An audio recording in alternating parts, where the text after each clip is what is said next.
After 6 seasons of unrelenting tension, June's journey is about to reach its climactic conclusion. As we approach the May 27th, 2025 finale of The Handmaid's Tale. We're not just witnessing the end of a television series, we're seeing the culmination of a woman's transformation from victim to revolutionary, from handmaid to the architect of Gilead's potential downfall. The explosive events of Episode 9, Execution, have fundamentally altered the landscape in ways that will directly shape the finale. Commander Lawrence's heroic suicide bombing eliminated high-ranking commanders. The question now isn't whether change will come, it's what form that change will take, and at what cost. What makes this finale so emotionally charged is that it represents more than just plot resolution.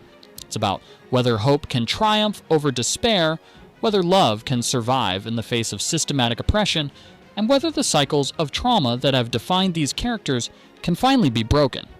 The stakes are personal, political, and profoundly human. Character fate. Predictions. The heart of our investment. June. Osborne. The reluctant revolutionary's final chapter. I have a theory that June's arc in this finale will be fundamentally about choice. Specifically, the choice between personal happiness and continued resistance. The episode synopsis tells us that June reflects on her experiences in Gilead, decides what to do next, which suggests a contemplative, introspective conclusion rather than a purely action-driven one. Here's what I think we're going to see. June will survive this finale. The Testaments practically guarantees this, as she's confirmed to be alive, though in hiding, in the sequel. But survival doesn't mean victory in the traditional sense. The official synopsis states that June reflects on her experiences in Gilead, decides what to do next, suggesting a contemplative, choice-driven ending rather than pure action. I believe June will face the agonizing reality that Hannah cannot be rescued in this finale. The Testaments confirms Hannah remains in Gilead until adulthood, eventually training as an ant before achieving her own freedom. This means June's reunion with Hannah, if it happens at all, will be brief and bittersweet, more about planting seeds of doubt than achieving rescue. Nick's confirmed death in Episode 9 has definitively resolved the love triangle. As Max Minghella noted, his character's death felt poignant and consistent with how he's functioned in the show. This represents a profound loss that June will need to process. The showrunners deliberately left Nick's final motivations ambiguous. Did he know about the bomb, or was his boarding the plane a fatal miscalculation? This ambiguity reinforces the show's nuanced portrayal of morality under oppression. Elizabeth Moss and the showrunners have promised an honest, emotional, and authentic ending that won't suffer from series finale-itis, meaning they won't tie everything up in a neat bow. Instead, I predict a conclusion that feels like real life in its complexity and ongoing struggle. Serena Joy. Waterford, the calculated betrayer. Serena's instrumental role in the commander bombing represents one of the most shocking character developments in the series. She provided the U.S. government with critical intelligence about the commander's travel plans to Washington, D.C., effectively orchestrating her own husband, Commander Wharton's death. But here's the crucial point. This wasn't moral redemption, it was calculated self-preservation. Serena's betrayal was driven by a complex interplay of self-preservation and a desire to secure a future for her son, Noah, rather than genuine ideological alignment with the resistance. Her character has always been defined by pragmatic ruthlessness, and this sacrifice of her husband demonstrates exactly that. I have a theory that the finale will force us to confront Serena's true nature. But given Serena's absence from the Testaments cast, I strongly suspect she won't survive the finale. Her betrayal of the commanders has made her position untenable. She's burned bridges with Gilead while never fully committing to the resistance. The question isn't whether she'll face consequences, but what form those consequences will take. The most compelling possibility is that Serena's final act will be ensuring Noah's safety, perhaps placing him with anti-Gilead forces before facing her own reckoning. This would acknowledge her maternal desperation while stopping short of full redemption for her role in creating Gilead's horrors. Will Gilead fall or transform? Gilead will not fall in this finale, but it will be fundamentally destabilized. The elimination of commanders represents a massive blow to the regime, but as explicitly stated, they still have a lot of commanders left, and the power vacuum will be filled by living higher-ups. What we're likely to see is the beginning of Gilead's fragmentation. With moderate voices like Lawrence eliminated, the remaining leadership may become increasingly paranoid and extreme, leading to internal power struggles. Theories suggest a Baal purge or civil war among commanders, which would align with the internal fractures depicted in the Testaments. The international pressure component is crucial. The coordinated operation between Mayday and the U.S. government that eliminated the commanders suggests a more organized external resistance than we've seen before. This could escalate into economic sanctions, limited military intervention, or the establishment of corridors of freedom where people can escape. But here's what's most intriguing. Gilead will likely strike back viciously with mass executions in retaliation for the commander deaths. This brutal response could actually accelerate the regime's downfall by turning more people against it, both internally and internationally. The show's commitment to realism means we won't see Gilead collapse overnight, but we will see the beginning of the end, a wounded, increasingly desperate regime that's starting to cannibalize itself. The children's rescue. Heartbreak and hope. The fate of the children represents the emotional core of the finale, but the constraints of the Testaments significantly limit the possibilities for immediate happy endings. Hannah's situation. The Testaments confirms that Hannah remains in Gilead until adulthood, where she becomes Agnes and eventually trains as an ant before achieving her own freedom. This means any reunion between June and Hannah in the finale will be brief and bittersweet at best. Theories suggest Hannah might be trapped further inside Gilead in an even more extreme version following the chaos in Boston. The most heartbreaking possibility is that Hannah will choose to stay, not because she's completely brainwashed, but because she's been conditioned to believe staying is her duty. June's encounter with her daughter might plant seeds of doubt that won't fully bloom until the events of the Testaments. Charlotte's rescue.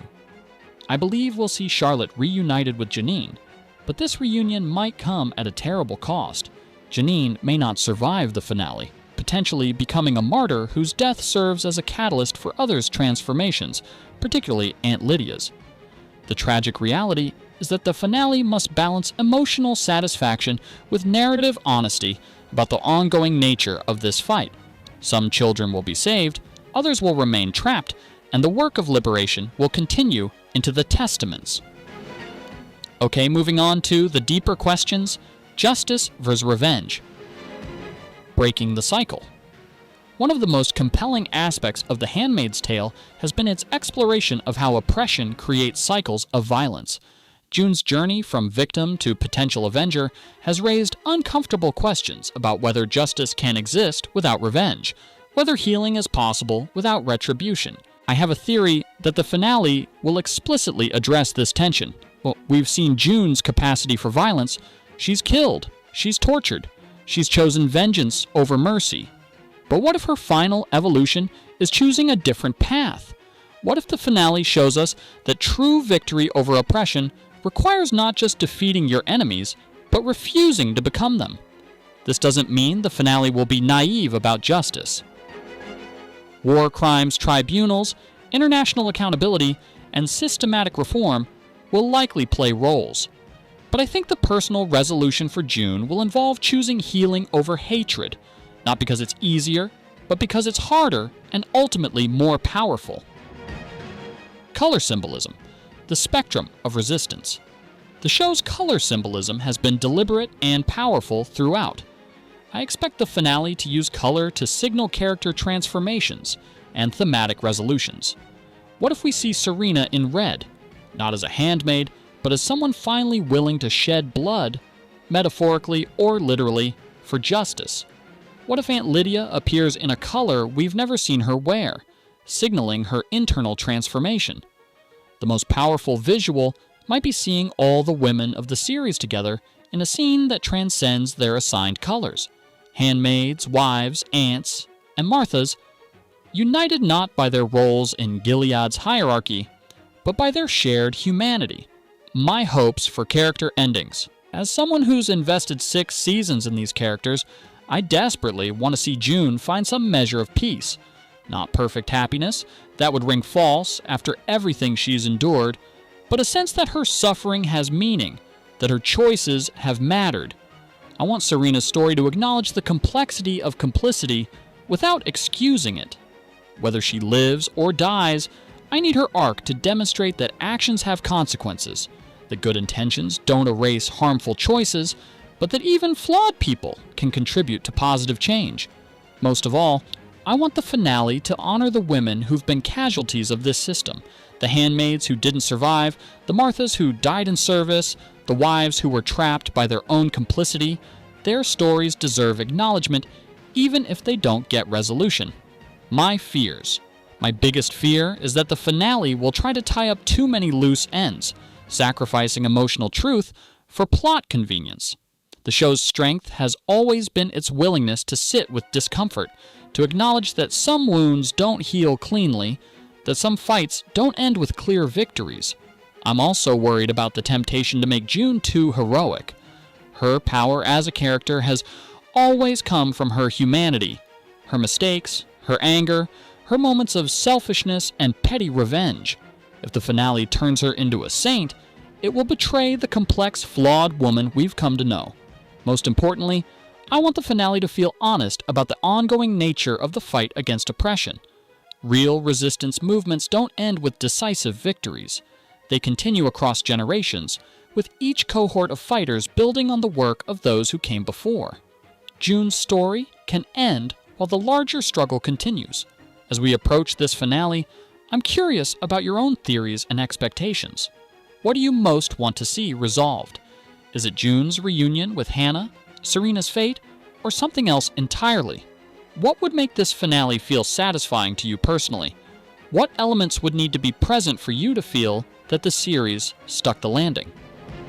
The beauty of The Handmaid's Tale has always been its ability to generate passionate discussion about difficult topics. As we prepare for June's final chapter, I'm excited to see how the show chooses to end her story and begin the next phase of this fictional world's evolution. Whatever happens, we'll always have the memory of watching a woman refuse to be broken, refuse to surrender, and refuse to let others define her worth. In a world that often feels increasingly dystopian, that's a legacy worth celebrating. Blessed be the fight